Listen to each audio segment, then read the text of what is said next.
Kozhikode fresh cut അറവ് മാലിന്യ സംസ്കരണ കേന്ദ്രത്തിനെതിരെ മതമൗലിക സംഘടനയായ SDPIക്ക് പിന്നാലെ ജമാഅത്തെ ഇസ്ലാമിയും രംഗത്ത്.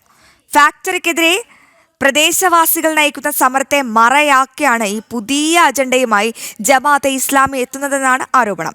ജമാഅത്തെ ഇസ്ലാമി, SDPI പോലുള്ള തീവ്ര വർഗീയ സംഘടനകൾ ഈ സമരത്തിൽ നുഴഞ്ഞുകയറുന്നത് സമരത്തെ പ്രതികൂലമായാണ് ബാധിക്കുകയെന്നും വിലയിരുത്തൽ.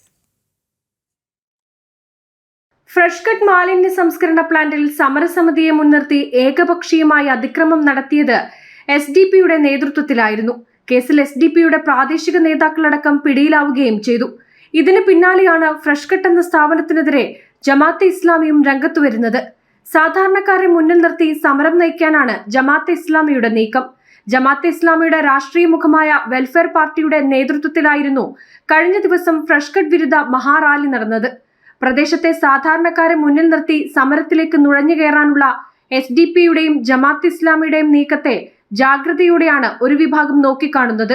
ഫ്രഷ് കട്ടിൽ അതിക്രമം നടത്തിയതിന്റെ പേരിൽ SDPI പ്രതിക്കൂട്ടിൽ നിൽക്കുമ്പോഴാണ് ജമാഅത്തെ ഇസ്ലാമിയുടെ രംഗപ്രവേശം. SDPI, ജമാഅത്തെ ഇസ്ലാമി പോലുള്ള മതമൗലികവാദികളുടെ ഇടപെടൽ ഫ്രഷ് കട്ട് സമരത്തെ പ്രതികൂലമായാണ് ബാധിക്കുക എന്നതാണ് വിലയിരുത്തൽ. ജനം, കോഴിക്കോട്.